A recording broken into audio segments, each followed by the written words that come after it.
प्रिय विद्यार्थियों नमस्कार।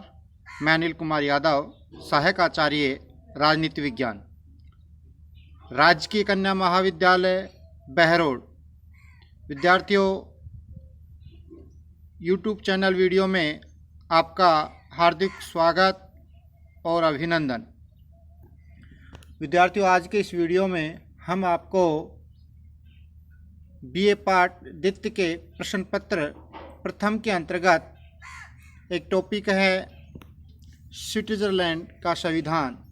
तो विद्यार्थियों, आज के इस वीडियो में हम स्विट्जरलैंड के संविधान की विशेषताओं पर चर्चा करेंगे। विद्यार्थियों, एक कोटेशन है, स्विट्जरलैंड अशांति के समुद्र में शांति का द्वीप है। ये एक विद्वान हुए हैं जॉन ब्राउन मेसन, जिन्होंने अपने उक्त कथन के माध्यम से स्विट्जरलैंड के महत्व को बताया है। आज जब हम बात करें विद्यार्थियों कि 50 लाख के लगभग जनसंख्या और 16,000 वर्ग मील भूमि का देश स्विट्जरलैंड विश्व के सबसे छोटे स्वतंत्र राज्यों में से एक राज्य है, परंतु अपनी एक विशिष्ट राजनीतिक संस्थाओं के कारण स्विट्जरलैंड का संविधान और शासन व्यवस्था के अध्ययन का निश्चित रूप से बहुत ही अधिक महत्व है। स्विट्जरलैंड को लोकतंत्र का घर और विश्व की सबसे प्रमुख राजनीतिक प्रयोगशाला माना जाता है। तो इसी को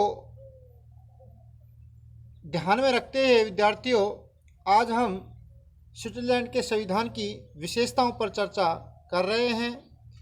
तो सबसे पहली जब बात करें कि स्विट्जरलैंड का प्रथम जो संविधान था वो 1848 में लागू किया गया था, परंतु वर्तमान जो संविधान है जो वहाँ पर लागू है वो 1998 में निर्मित हुआ और यह 18 अप्रैल 1999 से लागू हो गया। बात करें अब 1999 से लागू स्विट्जरलैंड के संविधान की विशेषताओं के बारे में, तो सबसे पहली विशेषता की बात करें लिखित, निर्मित एवं व्यापक संविधान। जो ब्रिटेन का जो संविधान है वो लिखित है। लिखित संविधान के बारे में आपको हम पहले ही चर्चा कर चुके हैं, जो एक लिखित दस्तावेज के रूप में हो। दूसरा निर्मित, जिसका निर्माण एक संस्था, एक सभा के द्वारा किया गया हो। तो स्विट्जरलैंड के संविधान की भी स्थापना एक सभा के द्वारा की गई थी। अब बात करते हैं व्यापक संविधान। जिस तरह भारत के संविधान संसार का सबसे विस्तृत और व्यापक संविधान है, उसी के अनुरूप स्विट्जरलैंड के संविधान में भी 195 धाराएं और 4 अध्याय हैं। तो काफ़ी विस्तृत संविधान माना जाता है। अब इसकी द्वितीय विशेषता पर अपन चलें, जो काफ़ी महत्व रखती है, वो है प्राचीनतम गणराज्य। प्राचीनतम गणराज्य, सबसे पुराना गणराज्य, अर्थात विश्व का सर्वाधिक प्राचीन गणतंत्र माना जाता है स्विट्जरलैंड का जो गणतंत्र है। गणतंत्र का आज से आपको मालूम होना चाहिए, गणराज्य गणतंत्र जहाँ पर राष्ट्र प्रमुख का निर्वाचन होता हो, ना कि वंशानुगत चुना जाता हो। तो इसी के संदर्भ में स्विट्जरलैंड संसार का सर्वाधिक प्राचीन गणराज्य है। सन 1848 के संविधान के द्वारा स्विट्जरलैंड में गणतंत्र की स्थापना हुई। उस समय वहां आधुनिक विश्व का अकेला गणतंत्र था। सन 1848 के पूर्व भी स्विट्जरलैंड में इस प्रकार का राजतंत्र नहीं रहा, जिस प्रकार का राजतंत्र इंग्लैंड, फ्रांस या संयुक्त रूस में था।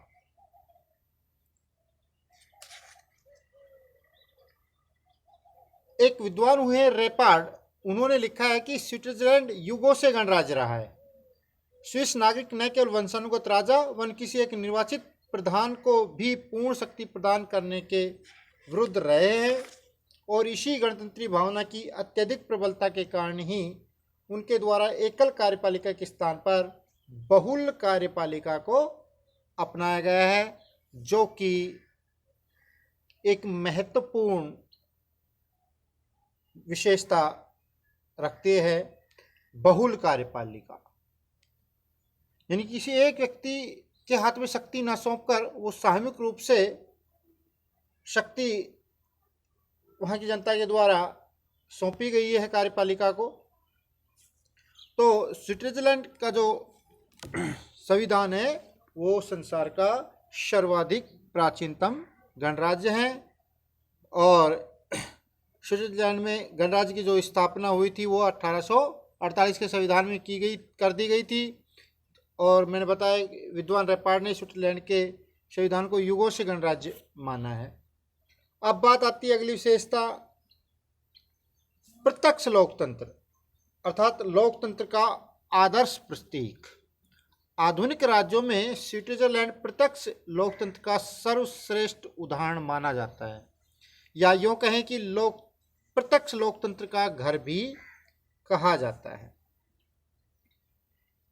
जहां एक पूर्ण कैंटन ग्लेरस एवं 4 अर्ध कैंटन्स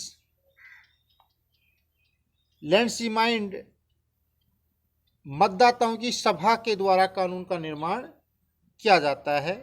यहाँ बात करें एक पूर्ण कैंटन और 4 अर्ध कैंटनों में लैंडसीमाइंड मतदाताओं की एक सभा है कि उनके द्वारा कानून का निर्माण किया जाता है। इसके अतिरिक्त संघीय एवं कैंटन के स्तर पर लोक निर्णय एवं आरंभक जैसे प्रत्यक्ष लोकतंत्र के साधनों की व्यवस्था वहाँ पर की गई है। तो विद्यार्थी हम बात करते हैं प्रत्यक्ष लोकतंत्र या लोकतंत्र का आदर्श प्रतीक। तो इसके संदर्भ में हम देखें कि स्विस राजनीतिक व्यवस्था को महत्व प्रदान करने वाला यह तत्व बहुत ही महत्वपूर्ण है, अर्थात प्रत्यक्ष लोकतंत्र। आधुनिक युग में स्विट्जरलैंड उसी प्रकार से लोकतंत्र का प्रतीक है जिस प्रकार प्राचीन विश्व में एथेंस था। स्विस लोकतंत्र के नागरिकों को राजनीतिक व्यवस्था में भाग लेने की जितनी सीमा तक शक्ति प्रदान की गई है उतनी सीमा तक अन्य किसी भी लोकतंत्र में प्रदान नहीं की गई। इन्हीं कारणों से स्विस संविधान को प्रत्यक्ष लोकतंत्र का घर माना जाता है। यहाँ 5 स्विस कैंटनों में वर्तमान समय में भी प्रत्यक्ष लोकतंत्र देखने को मिलता है।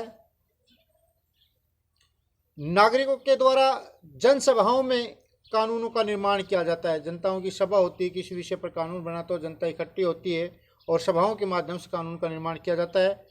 लोक निर्णय अर्थात जनता के निर्णय और आरंभक का स्विट्जरलैंड में ही उदय हुआ है। तो प्रत्यक्ष लोकतंत्र के जो साधन हैं ये बात करें आरंभक या लैंडसीमाइंड जिसको कहें, इनका उदय स्विट्जरलैंड में ही हुआ है। वर्तमान समय में भी इनका बहुत ही अधिक सीमा तक पालन भी किया जाता है।